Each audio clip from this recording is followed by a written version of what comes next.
ফোরন, তোর মুখটা এরকম প্যাঁচার মতো করে আছিস কেন? কি হয়েছে তোর? দেখ না, আজকে আমার জন্মদিন, মা কিছুই করলো না, পার্টিও দিল না, গিফটও দিল না। ও এই ব্যাপার, আমি আছি তো, তোর চিন্তা কি?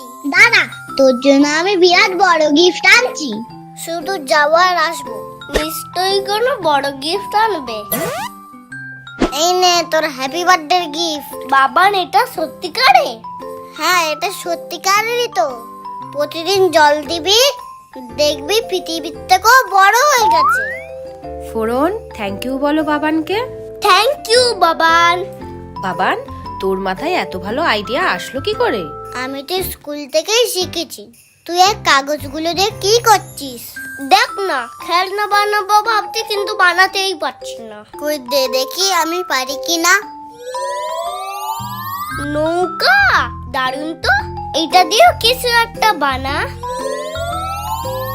আরে, এটা তো গোলাপ ফুল। তুই কি ফুল চিনিস না? এটা গোলাপ। হ্যাঁ, এটা গোলাপ। এটা আমাদের জাতীয় ফুল, পদ্ম। পদ্ম। এটা দিয়ে কি বানাবি? বল, তুই কোথায় যেতে চাস বল। আমি লন্ডনে যাব, লন্ডনে। প্লেন, দারুণ তো। চল চল, উঠে পড়, উঠে পড়। বাবা, তুই কত কিছু পারিস রে। তুই আমার সাথে সবসময় থাকবি, তুইও শিখে যাবি। সত্যি বাবান, তুই এত সুন্দর সুন্দর জিনিস কি করে শিখলি?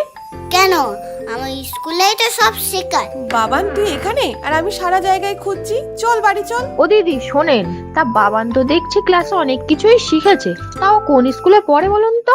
এই বর্ধমানেরই best English medium preschool, Bliss এজে। তা তোমাকে ছেড়ে একা ওই স্কুলে থাকতে পারে? ভয় পায় না তো? ভয় পাবে কেন? ওখানে তো অনেক কেয়ারিং টিচার রয়েছেন যারা ওদের খেয়াল রাখে। তাছাড়া এখানে 18 মাস থেকে বাচ্চাদের ভর্তি করানো হয়। আর রয়েছে ব্যস্ত অভিভাবকদের জন্য ডে কেয়ার সুবিধা, যেখানে শিশুরা পাবে সুস্বাদু খাবার, স্বাস্থ্যকর পরিবেশ এবং মায়ের মতন যত্ন ও নিরাপত্তা। তবে যাই বলো দিদি, এখন কি ওদের পড়ার বয়স? এখন তো শুধু ওরা খেলবে। হ্যাঁ, ঠিক তাই। খেলার মধ্যে দিয়েই তো পড়াশোনার প্রতি আগ্রহ জন্মাবে। আর তাছাড়া এয়ার কন্ডিশন ক্লাসরুম, বিশাল প্লেগ্রাউন্ড এবং বয়স অনুযায়ী উপযুক্ত আধুনিক শ্রেণীকক্ষও রয়েছে, যার ফলে বাচ্চারা পড়াশোনার মধ্যেও আনন্দ খুঁজে পায়। শুধু পড়াশোনা নয়, সাথে রয়েছে মিউজিক, ডান্স, টাইকোন্ডো, যা বাচ্চাদের গড়ে তোলে আত্মবিশ্বাস ও শক্ত মনোবল। আর এর পাশাপাশি পরিবেশ সচেতনতার উপরেও গুরুত্ব দেওয়া হয়। বলো কি দিদি, এত কিছু রয়েছে? তাহলে আমিও আমাদের ফোরনকে ওই স্কুলে ভর্তি করাবো। তুমি তাড়াতাড়ি ঠিকানাটা দাও।